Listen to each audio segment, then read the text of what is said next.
All right, in the latest developments, we are coming to know that Saudi Arabia has officially launched its second national air, Riyadh Air, which is in fact, despite the regional tensions and delays to the project. The airline's inaugural flight, a London-bound Boeing 787 Dreamliner, took off from Riyadh, marking a key milestone in the kingdom's economic diversification plans. Joining us on the broadcast is Mr. Karori Singh, who is a foreign affairs expert. He will help us decode these developments that are coming in from West Asia. Thank you so much, Mr. Singh, for taking out your time and for speaking to NewsX. Mr. Singh, I want to understand, at a time when a war is currently seeing renewed hostilities between Iran, between Israel, the US is also now jumped in, they are also conducting strikes. At a time like this, there are various countries which are closing their airspace, but now we have Saudi Arabia officially launching its second national airline, which is Riyadh Air. You see, the Saudi Arabia is the major country in the Gulf states, and initially it was dependent on oil, but gradually Saudi Arabia, partly inspired by the UAE countries like Dubai, started diversifying its economy to focus on tourism and the manufacturing sector. And to some extent, it is successful in diversification of its economy. So while thinking about the diversification, Saudi has started Saudi Airlines, then there's a private sector, Flynex Airlines is already there. So the main focus is to promote tourism in Saudi Arabia. One is the religious tourism, that's the well known, because the Hajj and major the religious places, the shrines of Islamic religion are there in Saudi itself. Moreover, Saudi has a larger the land area, larger space than the other Middle Eastern countries. So it is trying to develop the land for agricultural purposes as well. So the focus is the diversification, and that is why Saudi has launched the Vision 2030 and subsequently Vision 2040. And the Saudi has also planned an ambitious NEOM city plan, and it may take 20 or 30 years to be completed. It's a huge city plan.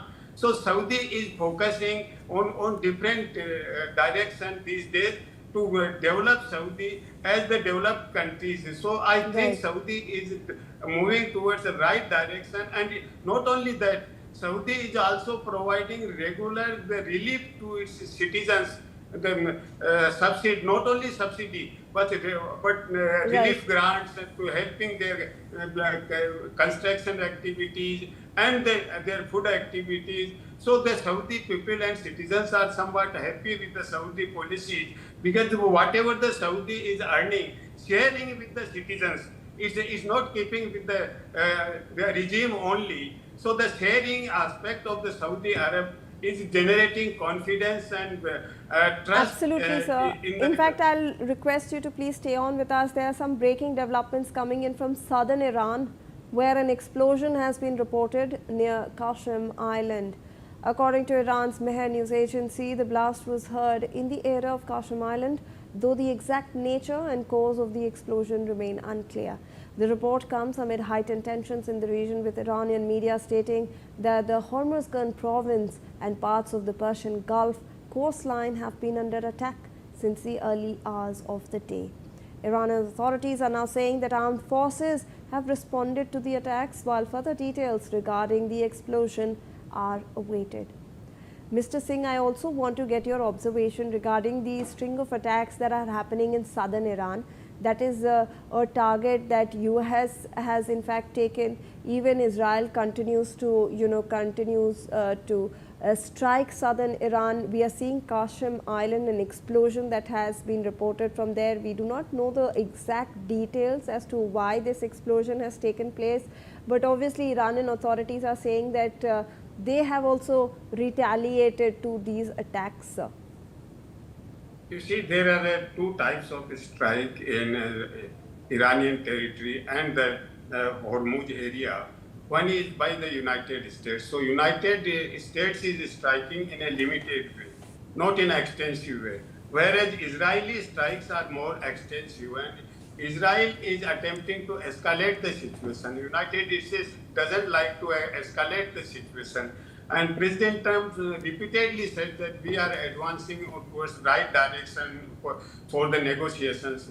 And why there is some difference between Israeli strategy and American strategy, because the US has been particularly cornered by US allies, and not only allies, even the Pope Paul, Pope Leo, who is representing 1.4 billion Christians, has also criticized the US involvement in the Iranian conflict and aggression on Iran. And when he also, when he criticized President Trump, sent his Minister of State, that Rubio, to convince Pope that we are fighting a just war.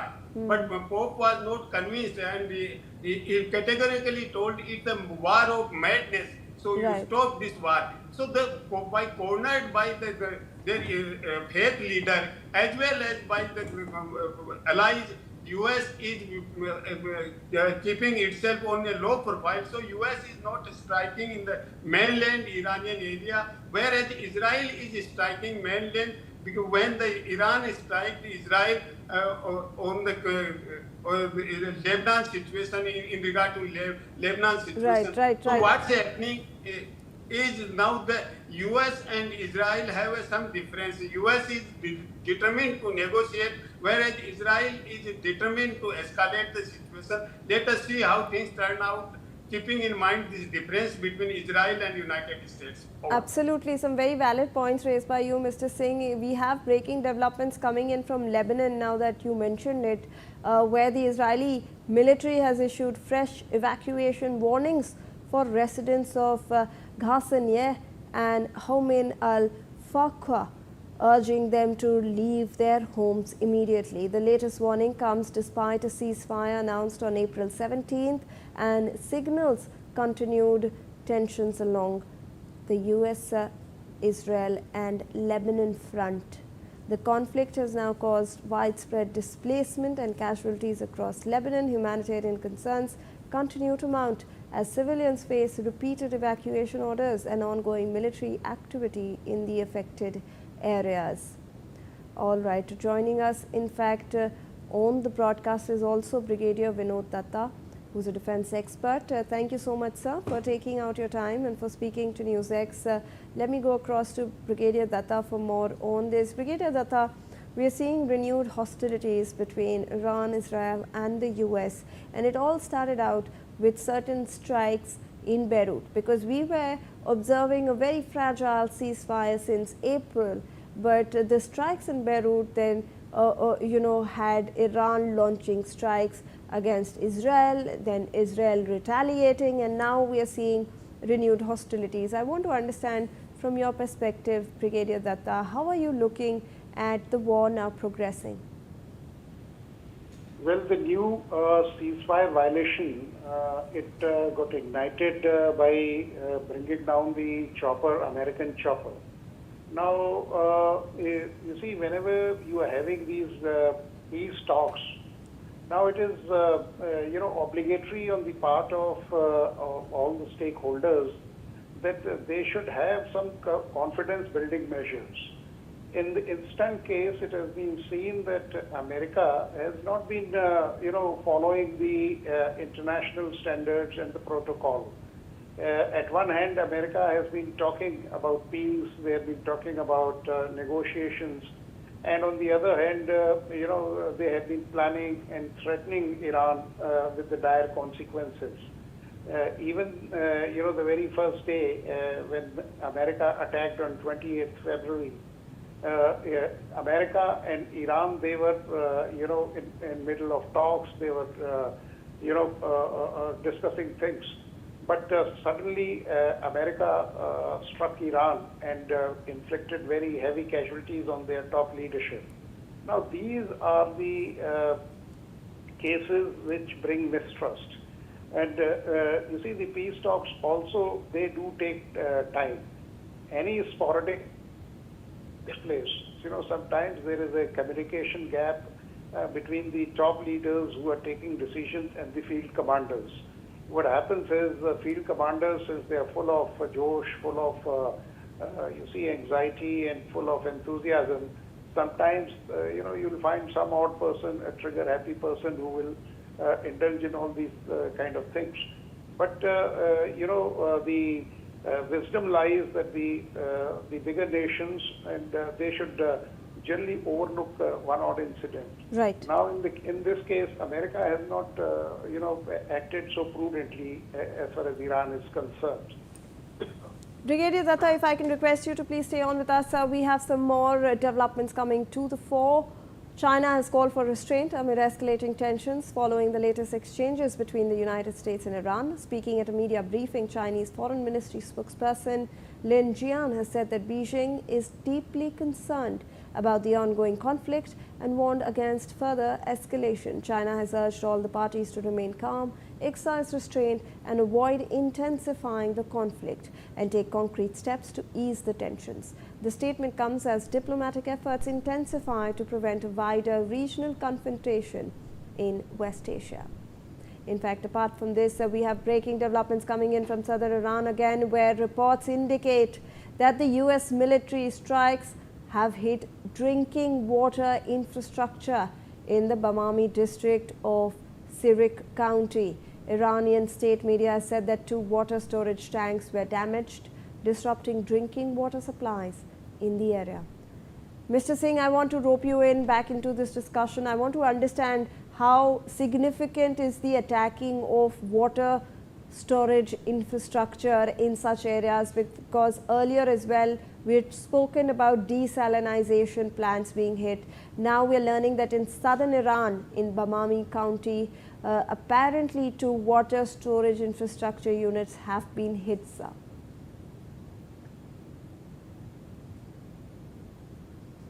First phase of war, 40 days war was there. Even Iran attempted to strike water salination plants in different Gulf countries. So what happening in Iran now might have been struck by Israel. It might not be struck by United States, because US is not striking deep in the mainland in Iranian territory. US is concerned about either some islands or big Hormuz area. So the Israel might be taking these steps, considering when the Iran has struck their nuclear plant and the surrounding areas of that port in Israel. So it's in retaliation to that. I think it's an Israeli strike, not the American strike, I think. How there can be the talks, as you have referred about China? China has intensified its diplomacy, and China is repeatedly requesting that concentrate on diplomacy, not on the war. And China has also explained that the war will escalate. If war escalates, whole community, whole global community will be affected. So one must concentrate on diplomacy and dialogue. Absolutely. So China's position is very clear, and now China is intensifying its diplomatic efforts as well. All right. Thank you so much, Mr. Singh. And I would also like to thank Brigadier Datta for his valuable perspective on this issue. Well, we have some more developments. Iran has now signaled that diplomatic engagement with the United States cannot move forward amid what it describes as a repeated ceasefire violation. Iran Foreign Ministry spokesperson Ismail Baghai has said that overnight exchanges of attacks between Tehran and Washington have further complicated efforts to revive diplomacy. Baghai stated that continued military actions undermine trust and make progress on negotiations difficult. His remarks come as tensions remain high following fresh strikes and retaliatory attacks between the two countries. Apart from this, we have some news in from Lebanon as well, where Israeli airstrikes in southern Lebanon have reportedly killed at least 6 people in the town of Tyre Deppa in the Tyre district. According to Lebanon's civil defense agency, the strikes come amid continued Israeli operations across southern Lebanon, with displacement warnings issued in several areas. The latest attacks add to a growing humanitarian concerns as large numbers of civilians remain affected by the ongoing conflict. With that, viewers, we are in fact slipping into a short commercial.